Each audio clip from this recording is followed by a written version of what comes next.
I have a question I've always wanted to share. I don't know why I've never asked.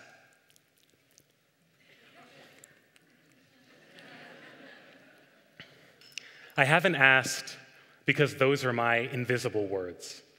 Invisible words are those beautifully vibrant and sometimes painful narratives that we've always wanted to share with the people closest to us, those who've always needed to hear them, but never have. So they remain trapped in the ellipses, buried in our core at the level of our deepest humanity.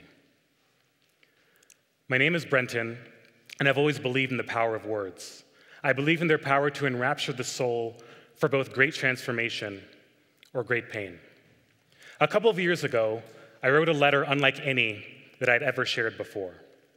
The first part of it read, "Dear Peter, once upon a time we were great friends. We'd spend post-school afternoons playing Nintendo 64 and watching your docile golden retriever mosey around the basement. We'd spend weekends playing basketball, discussing music trends, opening up about first kisses, and competing to see who could eat more Chipotle burritos, which was never more than one. But then one day that all changed. I walked into the first day of 11th grade, and none of our friends would speak to me. After days of silence, one of them finally decided to say, 'Peter said we shouldn't trust you anymore, so I don't want to be your friend.' I knew exactly what had happened. At the end of the summer, I told you that I felt like an imposter, that even though we were in the same program, I didn't have the same opportunities that many of our classmates had. I didn't have an Audi or a Volkswagen to show off. I had a bus pass. I didn't shop at Nordstrom or Express. I wore a designer label called Hand-Me-Downs. And I didn't go to concerts. I burned CDs. And when people brought up such things, I just pretended like I knew what they were talking about because I so desperately wanted to belong. And when I had heard on that day that you said I shouldn't be trusted, you confirmed what I felt deep down in my heart of hearts at the time, that I wasn't worth anything. And I ended up in the place that I so desperately wanted to avoid, alone. That excerpt became one of 187 letters that I wrote in the span of 2 years to share my invisible words. The whole journey started in 2012. That year, I found myself in a war zone in Myanmar on accident. I had gone off the beaten path with a friend near the Thailand border, and I found myself in a clearing, standing before guard posts with numerous guns pointed at me, frozen. And before I could even think of what to say or what to do, a random soldier ran out into the middle of the clearing, started frantically waving his arms and waving people off, and then he looked at me, cocked his head, pointed, and then said, "Obama, Obama, come over here, come over here." And so I walked over, confused, and he said, "What are you doing here?" "I don't know, I guess I got lost." Well, he said, come, sit. My name is B. So B and I sat down, and we had a conversation. We were laughing and smiling as if his saving my life was a distant memory. And partway through this conversation, B handed me a photo. It was of a little girl, maybe 3 or 4 years old. "My daughter," he said. "Very cute," I replied. But B fell silent. After another moment, his eyes welled up a bit, and he said, "The reason why I became a soldier is because I saw my daughter shot and killed before my eyes." But before I could respond, he waved his hand and he said, "No, it's okay. I don't have any regrets. Every day, I told her that I loved her, and even now, I still speak of her. Once a week, my fellow soldiers and I gather, and we tell stories. Painful, happy, stories about our families, our dreams, and our futures. This is some of the most precious time to us," he said.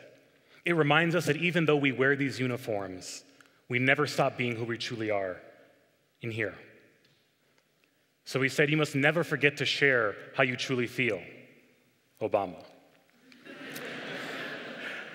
This conversation left a permanent imprint on me. Here were men who were trained and poised to kill, trusting each other with their deepest wounds and their deepest pains and their deepest humanity. They reminded me of my own pains and triumphs, and all of the words that I myself needed to share. So I did what I knew best. I wrote. I wrote to all the people who were the source of these emotions. I wrote joyful letters, like the one to my first grade teacher, Miss Smith, who passed on her love of learning and spent years in my corner when she didn't have to, a debt I could never repay. Or painful letters, like the one to Peter. And in the end, I sent 186 letters. And the 187th, the final one, which is also the first one that I wrote to Peter, I only had the courage to send just this morning.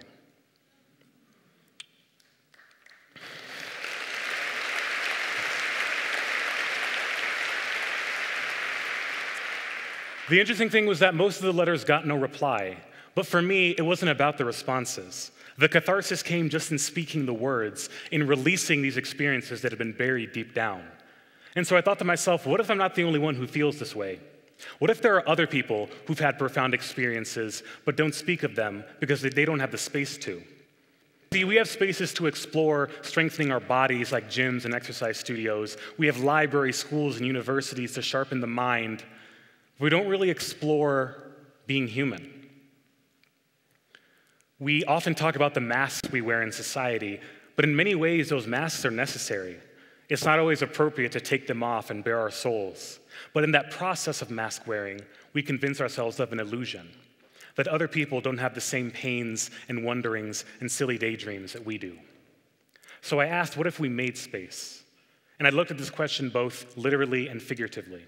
Figuratively, I dedicated my writing to things like connection, love, virtue, and I made literal spaces too. Along with some great collaborators, I created space for people to share their profound experiences with each other using song, art, writing, and story. But of all these occasions, the one that impacted me the most is the one that always sticks out in my memory, and that was exploring hidden storylines.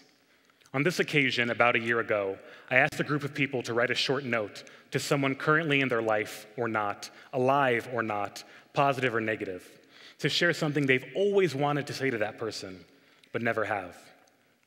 We told the group of the concept of the last 8%, that in so many human interactions, we share 92% of what we want to say to someone, but we intentionally walk away with the last 8%, which is the most potent, the most powerful, and the most transformative. So people shared that 8%. They shared things like, one day you'll understand why I kept it a secret. Or, thank you. You were the last person I called. When you answered and we talked about growing tomatoes, I put the gun down. Or, I love you. That's it. If only it hadn't taken me 42 years to say it. There were many tears and smiles, but there was the same shift that we'd always come to see. People went from asking, what haven't I said, to really asking, how am I living? How am I being as a person? Because no one's going to give you permission to explore your deepest humanity. And that's why we need to make space to share that last 8%. Because that last 8% are the human matters. So I'll leave you with a question that I've always wanted to share, my invisible question, in the form of one of my narrative poems. What kind of human are you? It's a question I've wanted to ask so many as I dive into an exploratory excavation of their personhood. What stories were bottled up and cast into the rivers of your bloodline? But I rarely ask, because we've been brought up in a world where we so often demonize the difficult questions. So what binds together the ethereal threads of personhood? Is it the pulsating beats of our Icarus hearts? Is it the deep fears of inadequacy or unbelonging? Or maybe that we all come from the same place, cradled by a mother who welcomed us into a world where we're trained so easily to forget about each other and about ourselves. For even the word person is a lie, coming from the Latin persona, meaning mask. So what's the difference between seeing a persona and seeing a human? The vibrant spirit, the untold scars that lie beneath the surface. There will come a day where we reach an impasse, a fork in the road as a collective, and the choice we make will shape what that world will become. Will it become a world of fervent beauty, where we link our human spirits and celebrate these unique origins? Or will it become a world of stark darkness, where we further cage and bottle up such beautiful human essence? Well, I guess it all depends on one question. What kind of human are you? Thank you.